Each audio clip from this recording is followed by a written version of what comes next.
I'm Yvonne Hamoud, registered social worker and owner of New Moon Counseling. But out of the office, I'm a mom, wife, daughter, sister, and friend. Join me each week as I sit with a special guest to discuss everyday things that impact our mental health. We'll be chatting about everything from mental health and relationships to media and current events, as well as personal experiences and reflections, all in the hopes of normalizing our humanness and helping you see that you're not alone. This is Outside the Therapy Room. Hello, everyone. Welcome back to Outside the Therapy Room. Today, we are talking about something that I think comes up a lot in the therapy room, but often people are feeling maybe a little bit too embarrassed to talk about it openly, which is sexual desire discrepancies in relationships. And today, I'm very happy to have a sex therapist, Lindsay Kenna, here with us. Hi, Lindsay. Hi. How's it going? Good. Thanks for having me.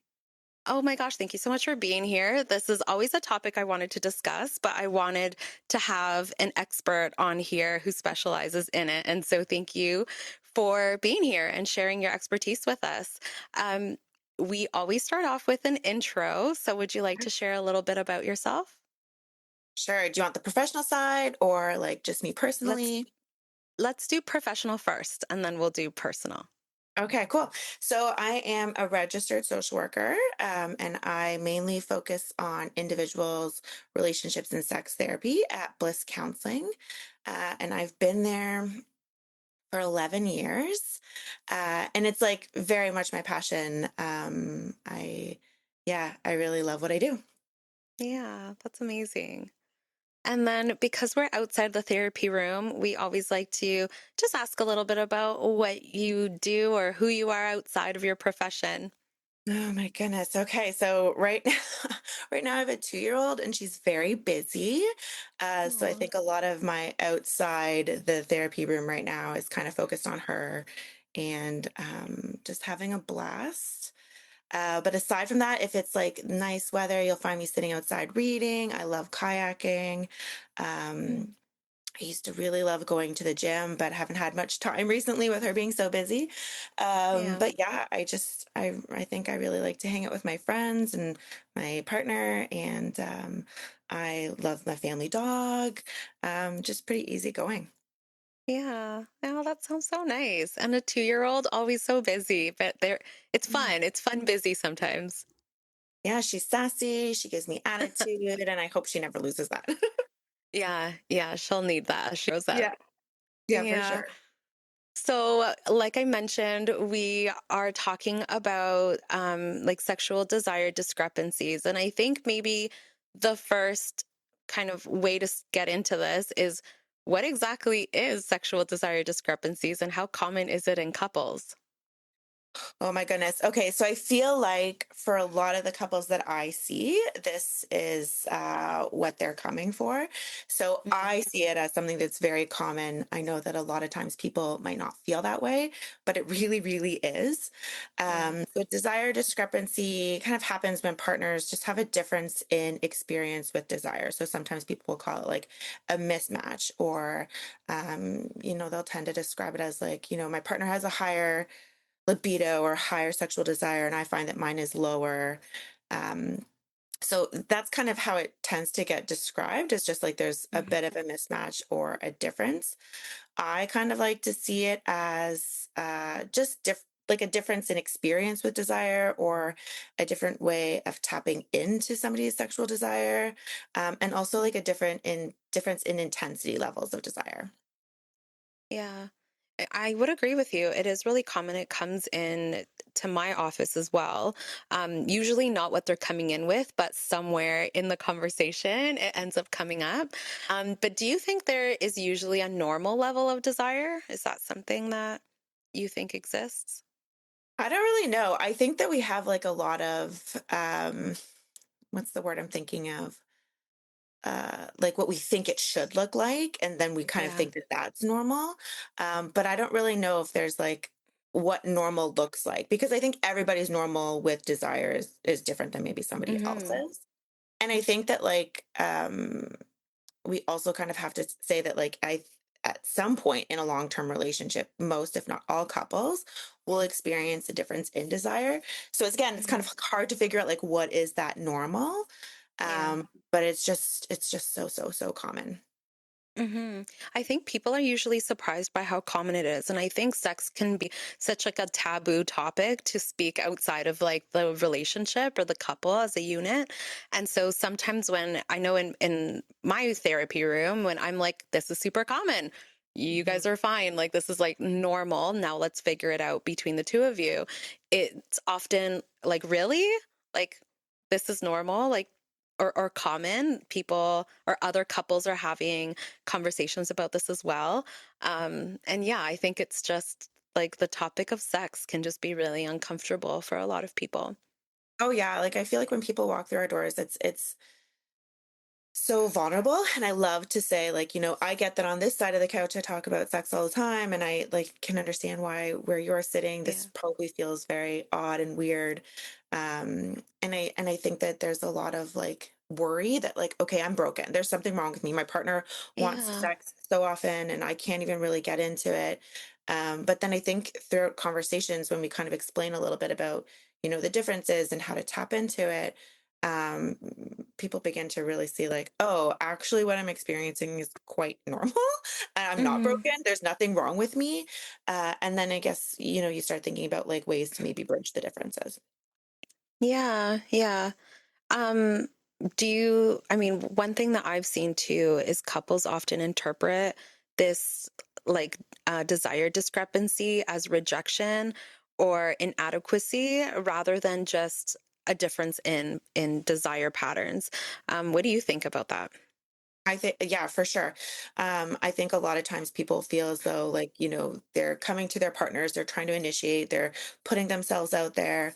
And then, for their partner to be like, I'm not in the mood, or don't touch me, or to like pull away, hmm definitely feel that sense of rejection.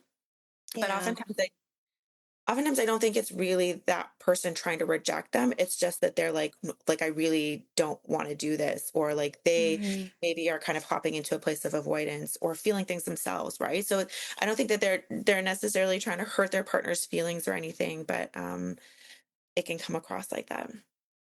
Yeah. You mentioned like expectations, like sometimes having expectations of like, we hear a number all the time, like, you know, we should be having sex this many times a week. And if it's below this, then like something's wrong with our relationship. Where do you think that comes from, this expectation? So I'm not sure. Like I feel like people kind of come in and get stuck on like a number, like, oh, I should be having sex like 3 times a week. That's what a healthy hmm sexual relationship looks like. And I tend to sway towards a place of like, okay, cool, you could be having sex 3 times a week, but what if it's like hmm really awful sex? Like, are you actually then feeling like you're in a Yeah. healthy sexual relationship and your experiences are positive? So I think I tend to sway towards let's focus on quality over quantity. So if somebody were to hmm come in and say, we have sex once a week or even once a month, but they feel like it really like fuels their tank and they feel so connective and they get whatever it is that they're hoping to get out of sexual experiences from that, hmm then to me that's awesome. I really focus on the quality, not quantity. hmm But I know that people kind of get stuck. They really want that like higher number for whatever reason. Maybe they've read about it or they see sex or that's a way to, work through stress or something, whatever it is for them, right? So I get why Yeah. that number can come up. Uh, but I always say focus on like the quality of the experiences. But it also can put a lot of pressure having this number, especially when there is a partner with a high level of desire and they're coupled up with somebody who maybe has a lower level of desire. And I think there can be a lot of emotional experiences that happen then for kind of those in those partnerships, whether it is one that's high and one that's low. And like we pointed out, like rejection for the Mhm. partner who maybe has a higher desire and then a lot of pressure or frustration or resentment for the partner who has the lower desire if that is like a consistent request that is being made. Yeah. So how, like, what are some of those emotional experiences that you notice, maybe for like the higher desired partner? Yeah, sure. So a couple of things kind of come to mind when I think about like the emotional experiences Yeah. for the higher sexual desire partner. So the first is like that piece around like trying to get somebody to have sex with you, like that might not feel great for you if you know that your partner's going to be like, no, I'm not into it, or if you've kept Mhm. trying, it doesn't really feel great. um they probably also feel like disappointed. They probably feel like there's a little bit of, I don't really know if this is the right word, but like lack of power or control in a situation like that, where they're like, okay, like sex Yeah. is really important to me in a relationship, and I'm into you, I love you, I desire you, and yet like you keep turning me away. So I feel like there can Mhm. be like sadness. There can also sometimes be like a bit of like a grieving process in that too, right? So Yeah. I sometimes hear people say, we had lots of sex when we first started dating, and then, life happens. We've been together for 10 years and now we really don't. And so they go back to this idea of I want it to look like it did when we were first together. And so I think Mhm. for that higher desire partner, and actually even the lower desire partner, there's this grief there around like, oh, well, Mhm. it's not the same as it once was. Yeah. Yeah, so I feel like there can be like lots of sadness, disappointment, and I know anger. It can sometimes end up in like these like drawn out conversations where the lower desire partner then feels really bad, or the higher desire partner feels really bad that they're wanting to have these talks. And yeah, I feel Mhm. like it could just snowball. Yeah, I think there's also like the question of attractiveness that can sometimes go like Yeah. sometimes because of like that feeling of rejection, it can really like dig into some of our insecurities. And then it's, oh, am I not attractive to my partner anymore? And like, especially as you pointed out, kind of going to the beginning of the relationship where maybe we'll get into this a little later in the podcast, but like there's so much happening there. It's kind of like Right. comparing apples and oranges, even though you're Okay. both you guys have been together through that time. Things are so different at the beginning of a relationship than they are maybe 10 years with a family and a mortgage and like all of those Oh, things tied in. yeah. So, yeah, I feel like there's a lot of insecurities that can come up for that higher desire partner. Yeah, oh, for sure. Yeah. And I think like that's yeah, you're like hitting the nail on the head with the hammer there, Ivan, because like it's so often people be like, oh, well, you just must not be attracted to me. I must be unattractive. And then Yeah. imagine what that feels like if you're like, oh, my partner isn't attracted to me. But honestly, there's very rare times when I feel like that's even the case, Hmm. right? It's more so Yeah. about what's going on for that lower desire partner, and themselves and life and all these kinds of things that's actually impacting their desire, Yeah. not that they're not attracted to their partner anymore. Oftentimes they're still like, yeah, I find them good looking. Why do I not want to have sex with them? I feel Hmm. like I want to be close to them. So why don't I want to have sex? Right. There's all those pieces Yeah. that, yeah, I feel like play into that unattractive question. But now, like, as we're like in this lower desire partner, like, what are some of the emotions that you notice? I mean, with that, I can kind of see like maybe guilt of Yeah. like, like, oh no, maybe I'm not satisfying my partner, or, you know, maybe like the person feels broken. Like, yeah, you're right. I used to have a really high libido and now it's not there anymore. What's wrong with me? Yeah. What are some other emotions that you notice for a lower desired partner? Yeah, so similar to the higher desire partner, right? There can be like that grief and that sadness piece, but then I also feel like I hear a lot of frustration. So, Yeah. frustration with how they think or believe their body should be reacting to like somebody wanting to have sex with them, or um, so there's that frustration with their body. There's also that frustration with their partner, and like, okay, like stop asking me, this isn't something I want, right? Hmm. Or knowing, okay, it's been so long in between experiences, now I know this is going to come up. So there's that frustration piece, I think, is big. I think there's loneliness. I think you touched on the word, like, they feel broken, or like there's something wrong with Hmm. them. My friends don't experience this. I hear that they're having these great sexual experiences, so am I the only Yeah. person that is experiencing this? Why me? Um, so I think there's that loneliness. I think sometimes there's anger that can come out, right? Where it's like, I just don't want to do this anymore. Stop bugging me, stop touching me. But Hmm. then I also feel like within that those lower desire partners also experience like that desire to desire wanting sex, right? You probably Yeah. hear this a lot. Like, I really just Yeah. want to have sex. I want to be wanting to have sex. I just don't know how to get there. Yeah. Yeah. That's definitely something I hear a lot too in the therapy room. But like, how do you think that this dynamic starts to shape the relationship over time? Because again, like there's these comparisons that can be made about earlier part of the relationship. And so when these dynamics with like the pressure or a lot of those emotions that they may each be experiencing individually, like how does that impact the relationship as a whole? Oh, I think in so many different ways. But I feel like there's First of all, I feel like there's like that disconnect physically, right? So it's Yeah. that starts to happen. So people tend to like then begin to pull away. They stop engaging in like general affection or touch because they don't want to lead their partners on, or they don't want them Hmm. to think that they're interested in something more than maybe just that cuddle or just that kiss or just that hug. So they start to avoid touch more and more, right? And then I think both partners then start to feel a bit of that avoidance and Hmm. okay, so now we're not really touching each other. Sometimes people end up like, oh, I'm going to sleep on the couch because they're really trying to not engage. But then I Yeah. feel like that leads to like that emotional disconnect as well, right? You're not feeling Yeah. um, as like emotionally intimate or close to your partner. And then I think if it kind of continues on and they aren't finding ways to maybe communicate about these things or work through it, then you start to hear things like, I feel like we're just roommates.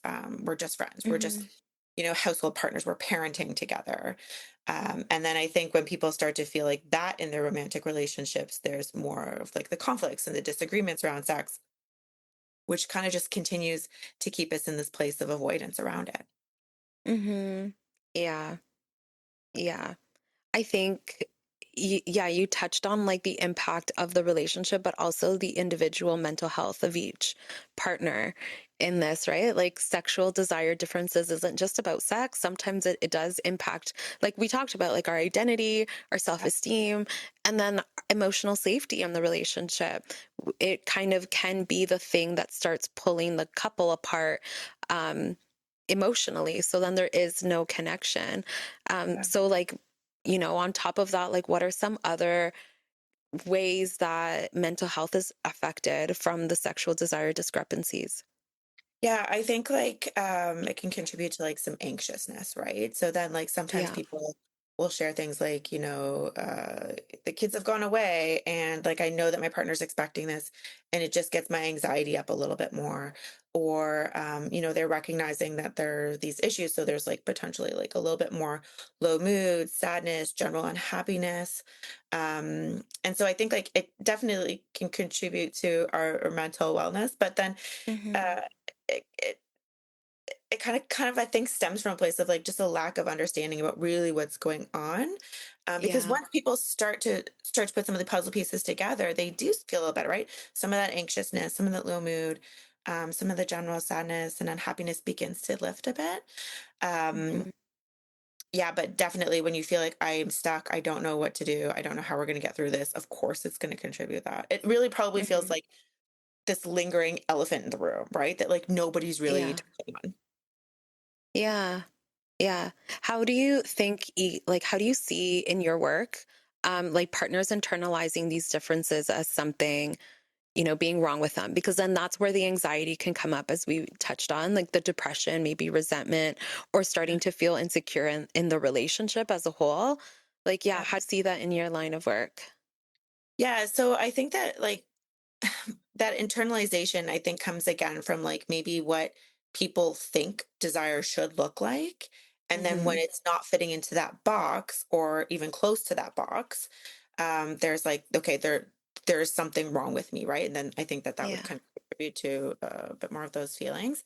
But then I think once people really begin to like do a little bit of investigating in themselves and do a little bit of deep dive and start to figure out some of the parts, then they're like, oh, okay, like this isn't maybe what I thought desire should look like, what I see in Hmm. TV or movies or people just looking at each other and like wanting to rip off their clothes. Like we have some Hmm. models around like what desire looks like that is just very much not the case. So like I get Yeah. why people lean towards like it should look like that or it should be like it was in the beginning of the relationship. But yeah, like I think that's kind of where we get that internalizing from. It's like where we maybe shaped and learned about what that looks like from the beginning. hmm Yeah, you're right. Like there's so much in the media, in books, like fantasy Yeah. romance books are big now. And Yeah. I think, I mean, we had an episode with Ashley where we talked about like how is reading or engaging in this type of media actually impacting our expectations in a relationship. And I think it's that we belief that like when you're alone with your partner, like boom, you should be having sex. Like that's like what's happening in all of these different mediums. And so it makes sense that a partner or both partners can start to kind of Mhm. feel like that's the expectation, but it's not Yeah. realistic and to like realize, Oh, yeah, the pressure. But yeah, it's just yeah. the realism of it. I don't know. It's interesting that you bring that up about because I can't tell you the amount, especially in the last like 2 years. There's been like some uh Yeah. romantasy. What is it called? But that's is it called romantasy where it's kind of like Yeah. fantasy romance, smutty kind of books Yes. that are coming out, and clients are like they get so into it because they're like, oh my goodness, like this is amazing. This fantasy is great, but then in real life, like you can't replicate that, right? Like there, I mean, maybe Yeah. parts of it, but I'm thinking of like dragon stories and stuff. We don't have dragons, so Right. Right. yeah. So like, yeah, there's definitely things that we either read or pick up on or see that really do start to shape how we think desire should be. Yeah. And I mean, I think we're getting into this topic already. So I'm going to just pop this in here because it's in my Yeah. mind right now. But like, I think for, if we were to stereotype here for a moment, I think a lot of men maybe, are able to find satisfaction through porn and self pleasure. And for women, it's more emotional through these books, right? Because a lot of the characters in these books are these strong men who are like living a little bit in the gray area, but beneath everything, they're still very caring and emotionally intelligent and know what the girl wants and is able to tend to their needs. And so when we look at things like this and like this, kind of like look at it stereotypical, then men can have this expectation of things that they may be seeing in kind of like their medium. And so whether that's like porn or whatever else that could be, and then women are looking at it more emotionally. And I think as, we've, I don't know, in the podcast in the past, we've talked a little bit about how for women, sometimes it's the emotional connection that helps Yes. lead to the Yeah. physical connection. Yeah. And sometimes for men, it's more the physical intimacy is what actually helps to build that emotional intimacy. And so already things are mismatched and it can be really hard to kind of meet each other in the middle. Because then it's like kind of like that question of like what comes first, the chicken or the egg, right? So like then do you Exactly. focus on like building on that emotional intimacy so that like the female can kind of like have that, or do you start to work on like the physical piece? Like that again, I think comes up all the time in counseling when Mm-hmm. we're talking about desire discrepancies.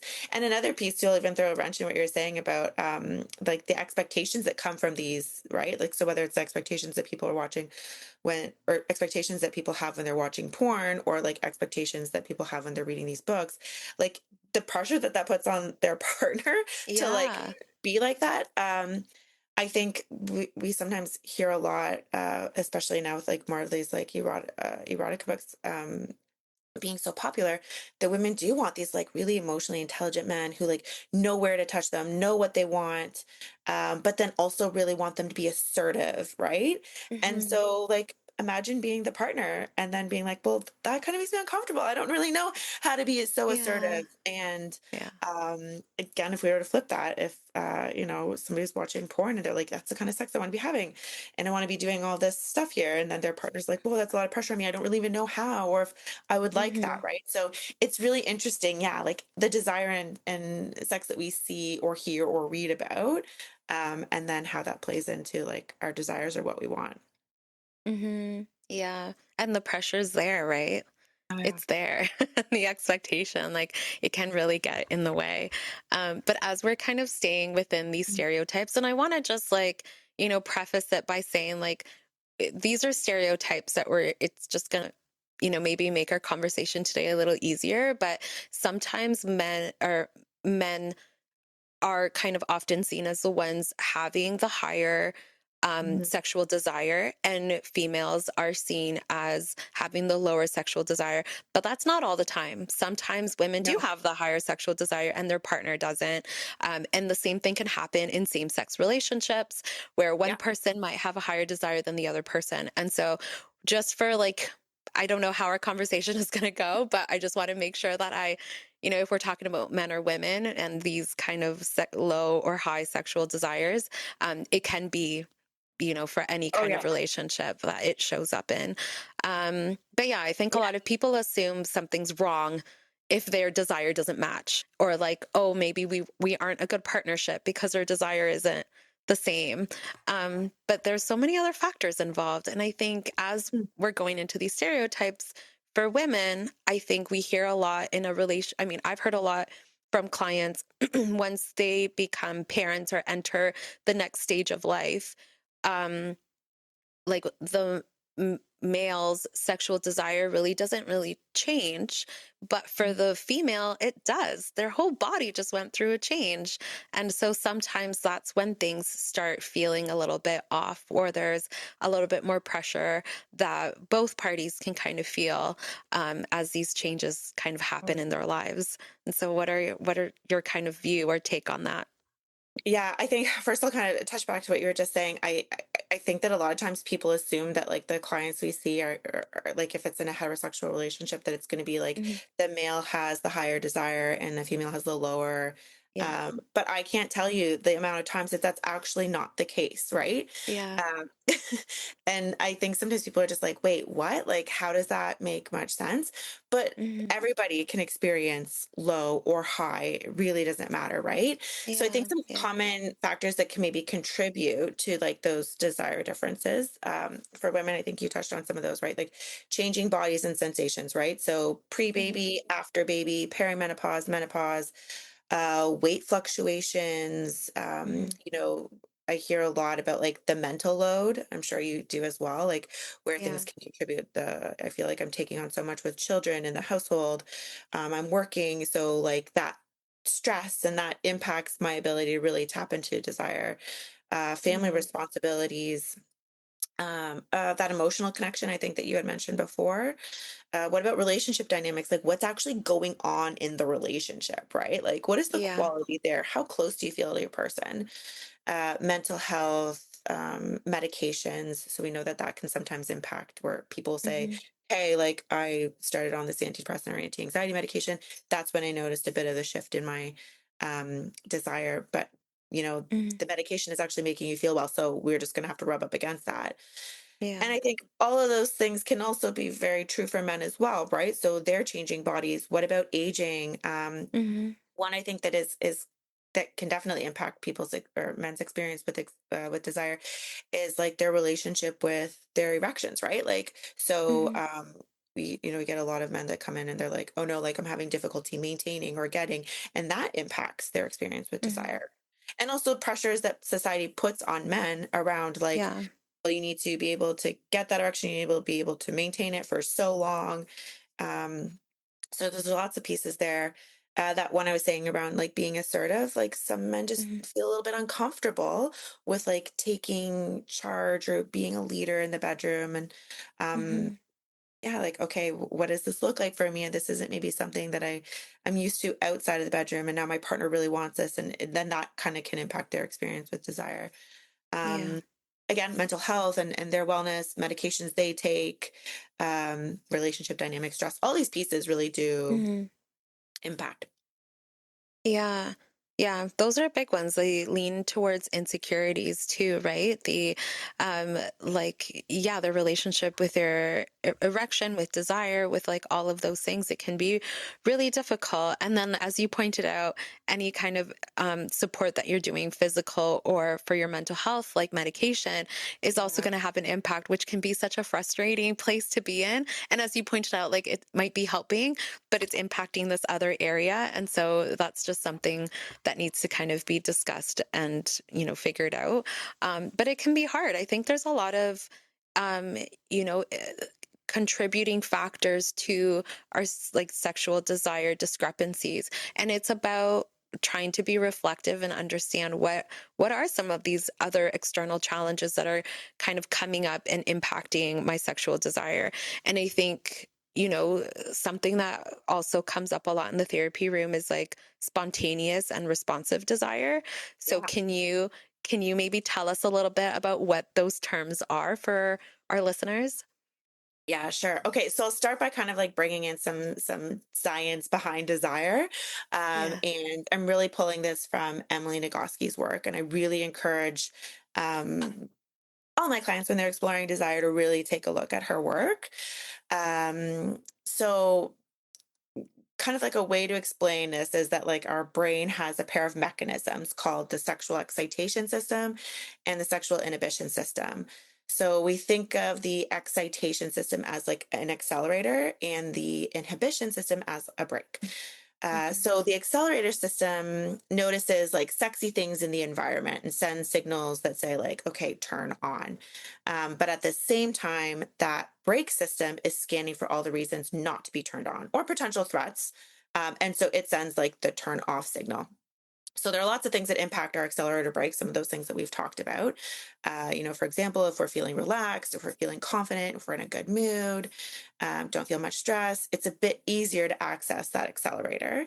For many people, like we were mentioning, if they're feeling uncomfortable in their body, if their children are in the next room, if there's stress from work or life or mental load, if there's any kind of like sexual discomfort, pain, numbness, being tired, being sick, that kind of gets their brake system going. Mhm. Um, so with that, there's like this process of becoming aroused, and it's kind of like this dual process where we're trying to turn on the ons while turning off the offs, and then desire comes when enough of those ons are on and enough of those offs are off. So then we might feel Mhm. motivated to pursue sexual stimulation. One thing, though, that happens, I guess, in these desire discrepancies that we've been talking about is that there are people who just generally have a more sensitive accelerator system. So they notice some of these things that might get them to turn on easier than what their brake system is saying. Mhm. And for like a lower desire partner, sometimes their brake system is a little bit more sensitive. So they find the reasons really not to kind of not to get turned on or not to kind of go with it. Mhm. So that kind of leads me into like this explanation that I like to tell my clients around the idea of responsive desire versus spontaneous desire. So spontaneous desire often looks like what we were talking about. We might see in movies, in TV, or even like reading in books, where we might look at our partner and think or have a thought about something sexual and be like, oh, okay, like I want to act on that. Mhm. Um, Almost feeling like desire just came from nowhere, right?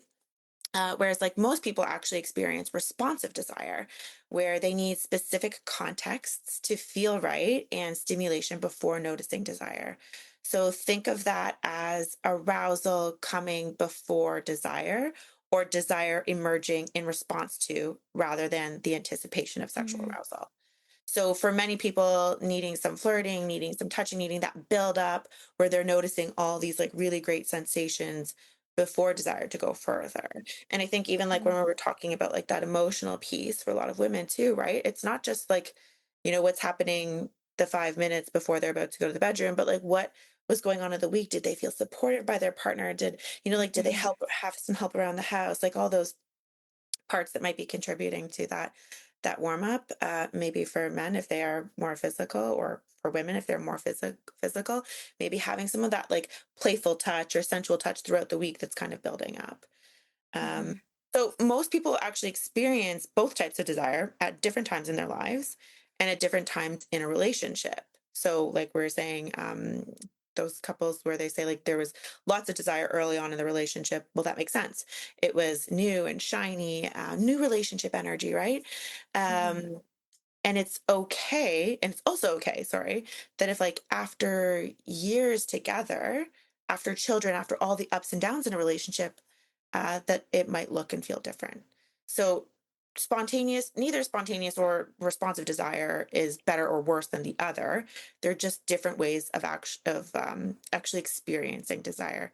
And I think a lot more people, both men and women, lean towards that responsive experience. even if they think that what desire should look like is spontaneous. Hmm. Yeah, that's so much amazing information that I think is so important for couples to understand because it is very chemical. Like it's happening in our brain. These are the signals that are coming out, and everybody kind of faces some of those ons and offs a little bit differently. Um, but yeah, I just feel like this distinction can be really important for couples just to like bring off a little bit of that pressure or expectation around like, yeah, if you're like, why aren't you spontaneously aroused all the time? It's like, well, no, maybe I need a little bit of this. And I think it also creates a space to have conversations about, what are some of the things I need for arousal so that I can end up building up to the desire. And you made some really great examples. Like maybe I need flirtiness, maybe I need like a quick little check-in when we're really busy throughout the day, just like a Yeah. quick text, like thinking about you, whatever. Yeah. Or even just having a partner who is supportive and, helping out around the house, helping out with the kids, like that for some women and maybe for some men as well, like it can Oh, just yeah. bring up this feeling of connection and that kind of sparks that arousal. So it's just, yeah, it's a lot more than just the act. It's a lot of things that happen like before the 5 minutes you could go into the bedroom. Yeah. And I think like even like something that contributes to our desire is also the act in a way, right? Like so are we desiring the kind of sex that we're having with our partner? So Hmm. if if you're really wanting orgasms and connections and all these pleasurable sensations, but they don't happen when you're having sex, then it's really hard to be like, oh yeah, I want that, right? Yeah.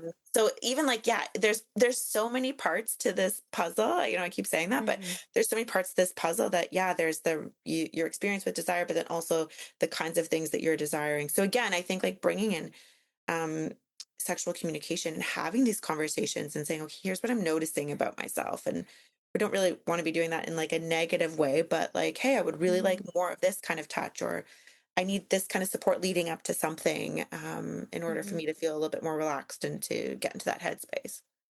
Hmm. Yeah. How do you think like the misunderstanding around the spontaneous, oh shoot. What was it? Oh yes, responsive. How do you think the misunderstandings around spontaneous and responsive desire could create conflict? I mean, we talked about it a little bit, but is there anything else that you may notice from those misunderstandings? Yeah, I think that like something that comes up is like really maybe not understanding the mismatch, but then also still really wanting your partner to experience desire the way that you do, right? And like that might Oh yeah. just not happen. So of course that comes becomes a place of conflict because one person is like, well, this is maybe the way that I'm hoping it looks like, and the other person isn't really feeling that. So I think Hmm. yeah, it can definitely lead to conflict. Hmm. Yeah. One pattern I see that can happen is a pursuer withdrawer cycle around sex. And I mean, that makes a lot of sense with everything that we've already talked about. But what do you think are some common mistakes that maybe couples make when they're trying to navigate the difference in desire? Yeah. Like I think it's a big one is like the way that they end up talking about sex, right? So Yeah. I feel like I hear a lot of you kind of comments, and so that can hop people into a place of like feeling criticized, and then they can feel defensive. Hmm. I hear a lot of like, why don't you want to have sex with me? What's wrong with you? Again, and that can lead people feeling more defensive and criticized. And it's really Hmm. hard to be open and sharing how you're feeling and what you're experiencing when like you're feeling as though your partner is just kind of like shutting these pieces down. Yeah. um and then I would agree on like hopping into that avoidance, right? Okay, well, if you're just gonna talk with me like that, then I'm not really going to feel comfortable sharing what I'm actually experiencing. So I think again puts us into that place of avoidance, not wanting to Hmm. talk, not wanting to share, not wanting to change, um or even changing the subject really quickly, like, oh, you want to talk about sex? Oh, sorry, I can't, like, I have too much on my mind right now, even if like they really Yeah. would like to, but there's those communication patterns that kind of interrupt that. Hmm. Yeah. And I think, I mean, it's such a vulnerable thing to talk about sex, especially with your partner, if you've reflected and you maybe have an understanding as to why they're like why you're maybe feeling a lower desire or whatever it could be, it's very vulnerable to be like, hey, I've realized this about myself, because you don't really know how the other person is going to respond to it. And like the other thing I hear a lot too is like scorekeeping around initiation, like a partner being like, I've initiated the last 3 months and like you're not initiating at all. And I think I get where that person's coming from, and that must be really frustrating because it feels like they're always the initiator. The other person might be withdrawing a little bit more, but I also understand the perspective of the other person hearing that being like, what am I supposed to do now? Like maybe I'm uncomfortable with initiating, or I've tried to initiate and it's maybe not something you've picked up on, or Yeah. like there's just so much there. But I think scorekeeping can be, Oh yeah. something that happens and isn't always the most helpful. No, I agree with you. I I can't yeah, I can't tell you the amount of times people have said like, "Well, I have an app that I keep track of like when and how often we're having sex." And I'm like, "But what? What purpose? Like what actual purpose is that having?" Right? I get that some Hmm. people have apps like that when they're tracking their cycles and trying to get pregnant, fertility. I totally Sure. understand that piece. But when it's to keep track of like how often your partner is initiating with you or how often you're having sex, again, I go to this place of like, well, what about the quality? I'm still leaning over here to this quality side, not so Yeah. much the quantity. Um, so yeah, that's it's a very interesting thing. I really just wonder like what purpose is it serving you? Because it sounds like it's actually creating a little bit more tension than help being helpful. And the Yeah. initiation piece too, like I that's something I get couples or individuals to even really think about is like, how do you want sex to be initiated with you? Have you and your Yeah. partner had conversations about initiating sex? Because if you're thinking that like, oh, I'm initiating by like I don't know, making playful, silly comments, and the other person isn't picking up on that because that's not how they would want sex to be initiated. There's again like a bit of that disconnect happening, right? Yeah. Um, so yeah, I think, sitting down and being like, okay, when I imagine somebody initiating sex with me, here are some of the things that would really help me to get into it, right? Maybe it's like a body massage or, maybe we've had dinner and we're, hanging out on the couch and maybe we start touching each other or whatever that looks like. Or maybe Hmm. somebody wants something that looks really assertive. Again, how would their partner know if they're not having these conversations? So yeah, Yeah. definitely important. Yeah, and not only with like the turn-ons, like how do I want it, but also like what it completely turns me off. And I Yeah. think those are important conversations. I actually just had a conversation with someone about initiation, and it was, if your partner was just you open the door and your partner's just sitting there naked, like would and like that's their initiation, would you be open to that, or would that be like, oh my gosh, what are you doing? Put freaking clothes on. I'm not in the mood. And right, like these are the conversations that need to happen depending on the day or the mood or the person. That may be a really organic moment to be like, okay, cool, let's do it. And other times it's, no, why are you doing this? And it can feel a lot like it can bring up a lot more anger and frustration. And that's not what the other person actually intended with their initiation. But if we don't talk about it, then nobody knows. And it is that mismatch disconnect, like you mentioned. Yeah, and I think like when couples are kind of saying, or even individuals, I have a hard time talking about sex. I don't know how to get these conversations started. Mhm. Like, I want to have them, but I don't really know where to go. I kind of like the first thing I say is like, okay, let's move conversations about sex away from sex, right? So Mhm. don't just have like a sexual experience and then be laying there and being like, you know what, I didn't really like the way that you were touching me like that. And that really didn't feel good for me because then, um, whether it's positive or more challenging or negative comments, then it can really make your partner feel as though they were under a microscope, right? Mhm. Right after just having an experience that maybe they felt like was really cool and connective and felt awesome. But now they're like, oh, I'm Yeah. second guessing if what I was doing. Um, so I think like moving conversations about sex away from the actual act is really helpful. Mhm. And then even saying like, hey, to your partner, hey, I want to talk about sex. Can we make some time for that this week? So that like it's not sprung up on somebody, because I Mhm. think that Yeah. also leads people into that like, oh no, I don't want to have this conversation, in that avoidance piece, or I'm feeling really pressured right now. So like Mhm. trying to carve out some time saying, like when would that work for you? When can we carve out some time to talk? And then I think in those conversations, even just trying to be really curious with your partner, asking those like open-ended questions, making sure that you're kind of approaching this as like we're going to tackle this together, um, Mhm. and not like, oh, this is all on you. Especially with that mismatch piece, right? Like it often feels Yeah. like that for the lower desire partner. This is on you to fix this, and then come back to me, and we'll figure this out. And that's actually so hard. So when it's like we're going to Mhm. approach this together, it's a little bit easier.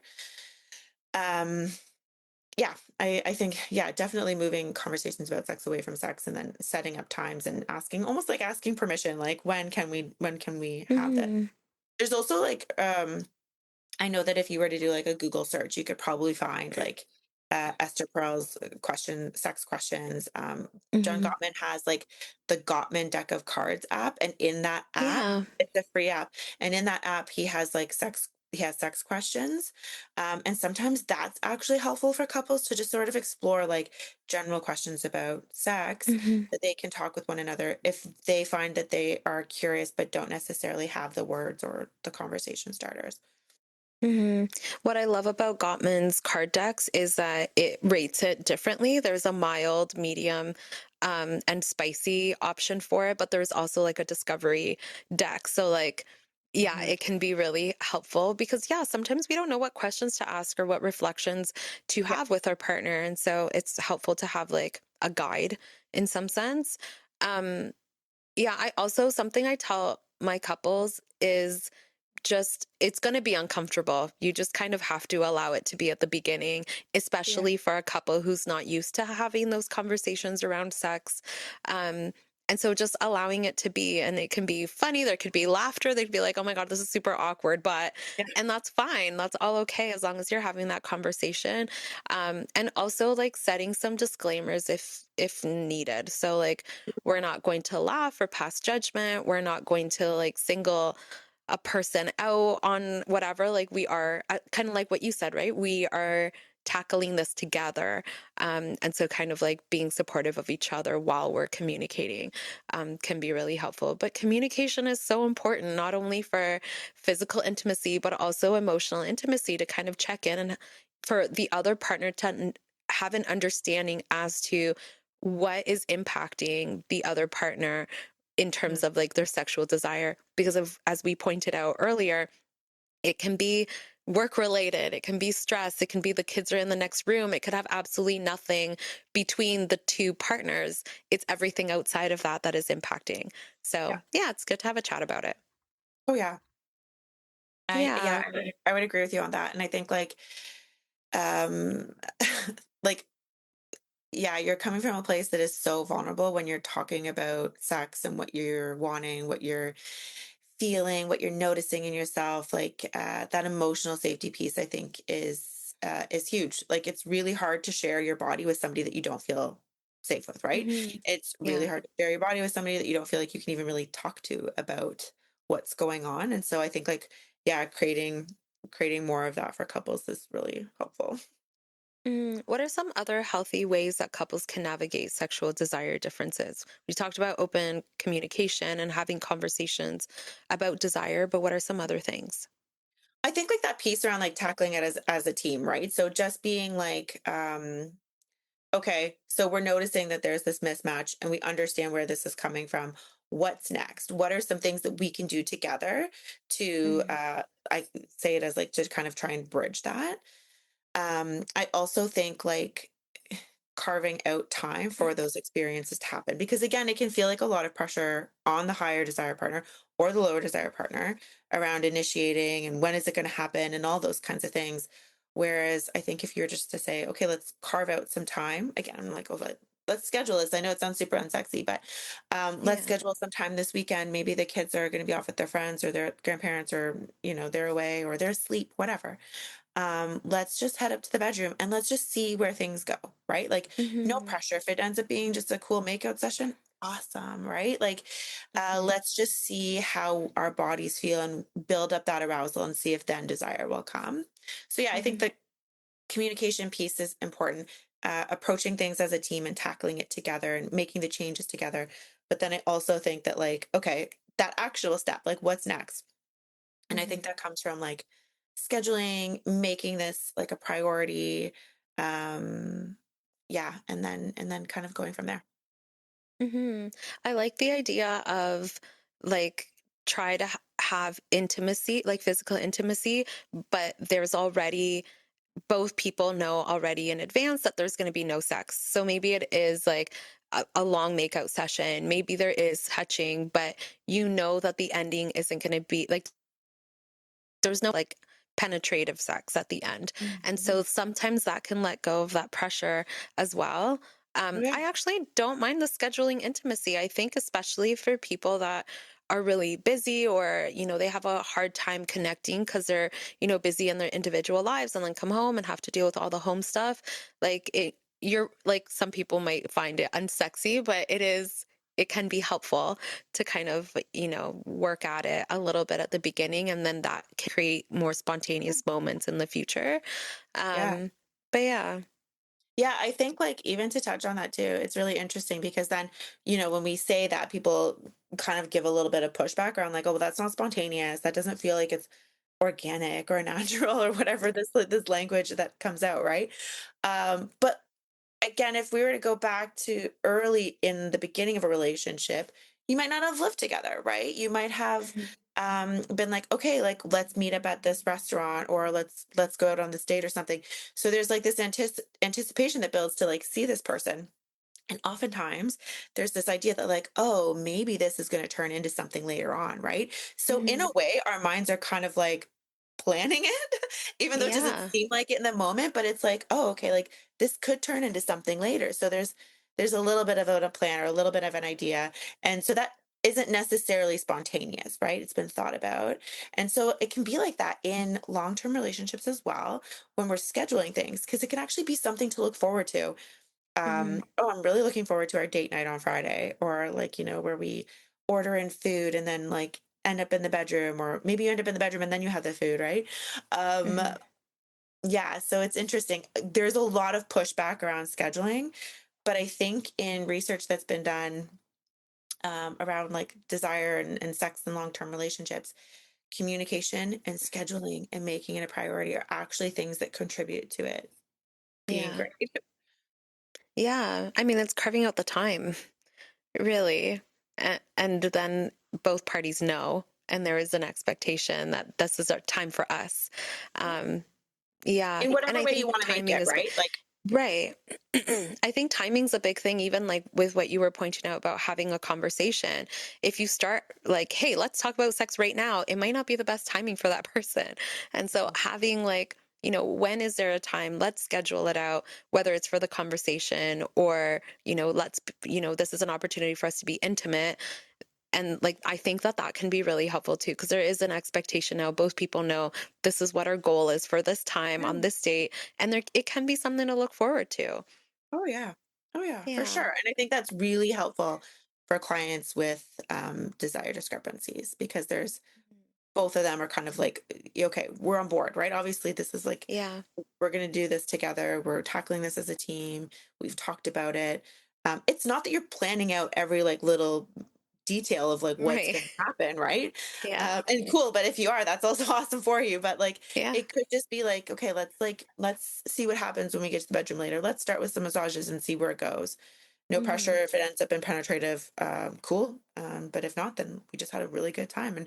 And then I think Mhm. people get used to it. Like I'm actually looking forward to our Thursday night dates or Sunday morning Mhm. rendezvous, right? Like I think that like it, yeah, once you get into a bit of more of that habit and routine, and then even for those people who are like, I want more of that, that might actually follow through, right? Like people might then just be Mhm. like, oh, I'm actually really enjoying this time together. Let's like carve out more time for that, right? So Yeah.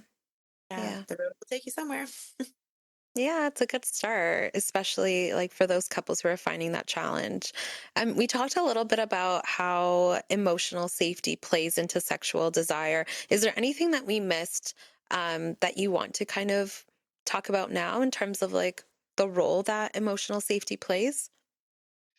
I would just say like To me, that's a really big piece, right? Is just because sex is so vulnerable, that like, have those conversations about what helps you to feel safe and what helps you to Mhm. feel emotionally connected to your partner.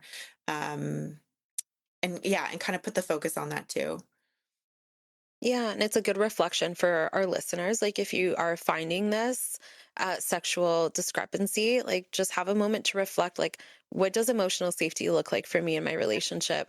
What are, safe kind of initiations that I accept from my partner? And what are things that are in my, like, no, never kind of list? And then Mhm. being able to reflect on it first so then you can communicate about it with your partner. Yeah, oh, for sure. So, so with like, couples, like when do you think a couple should consider seeing a therapist or sex therapist if they're experiencing this? Yeah. Okay. So I feel like if you're finding that talking about sex with each other is difficult or it's leading to more of these like arguments or more disconnect, it's probably time to find someone to just help Mhm, navigate some of those conversations.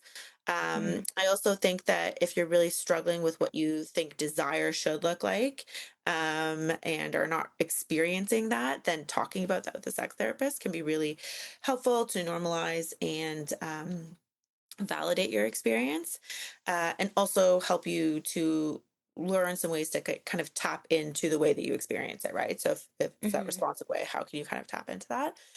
But I also think that people, how do I say this? I think it's a little bit more challenging when people feel like that counseling is the last result or the last resort, sorry, right? Yeah. Because then it's harder. There's a lot of frustrations. There's a lot of pent up maybe emotions and resentment, and it's a little bit harder to work through those waters. Um, so I think that even when you're just starting to notice this and you're like, oh, okay, like this doesn't feel great, that's also an awesome time to come and like talk Mhm. about it before it becomes something that like is getting bigger and bigger, right? Or something that's snowballing. Yeah. Yeah, so I would say like if you're really struggling with it, if you're finding that there's a lot of disconnect, if you're finding that there's these big arguments or these blowups that keep happening, definitely reach out. But then also if you're just sort of like curious and you're noticing and you're starting to be like, what's happening here? That's Mhm. also a great time too. It doesn't have to be like we are at the worst of the worst to kind of come into counseling. Right. Yeah, it doesn't have to be the crisis. It can be Yeah. like, yeah, I don't remember what the word is. Preemptive? Yeah. Proactive, right? Yeah. Like, and especially too, Proactive. There you go. yeah, I think, and I have a lot of clients who come in and they're like, actually, like our experiences are very pleasurable and like things feel really great and connective. We just want to make sure that like this is something that's like sustainable, right? And so Yeah. it might not be that they're in therapy for months and months. It might just be that they're there for like a few sessions and then they're like, oh, okay, actually, like this is what I needed and I'm out, right? Hmm. So yeah, that preemptive or proactive kind of approach is also really helpful. Yeah. Yeah. Well, is there one takeaway from today's conversation that you want to kind of leave our listeners with? Yeah, I would just say that like I said before, desire discrepancies are normal. They happen in most relationships at some point in time. If you feel as though like you experience desire differently than what maybe you've imagined, most likely you're not broken. It's normal. Um, Hmm. it's not the end of sex for you, right? It's just definitely something to explore. Yeah. Yeah. And I think like the theme of our conversation has definitely been communication. So Yeah, make sure to communicate. That's so important. But thank you so much, Lindsay, for sharing your absolutely. expertise today. Where You're can welcome. folks find you? Yeah, so if they're on Instagram, they can hop on over to Bliss Counseling Instagram. I don't know how do we say this? The handle is just at Bliss Yeah. Counseling. And you can find lots of information there too. Even if you did want to connect with another sex therapist, we have options and some pretty cool posts to check out. But yeah, Mhm. head on over to the Bliss Counseling Instagram.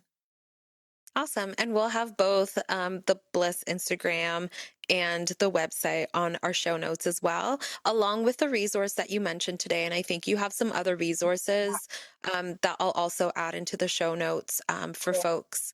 But yeah, thank you so much for being here. This was a lot of fun Yeah. having this conversation. Yeah, thank you so much. All right, everyone, make sure to follow us also on Outside the Therapy Room Pod, and we will see you next week. Take care. Bye. Thank you for listening to Outside the Therapy Room. This podcast is intended for educational and entertainment purposes only. If you reside in Ontario and are interested in working with one of our therapists, please visit our website in the show notes. If you reside outside of Ontario, a quick Google search or search through Psychology Today will help you find a therapist near you.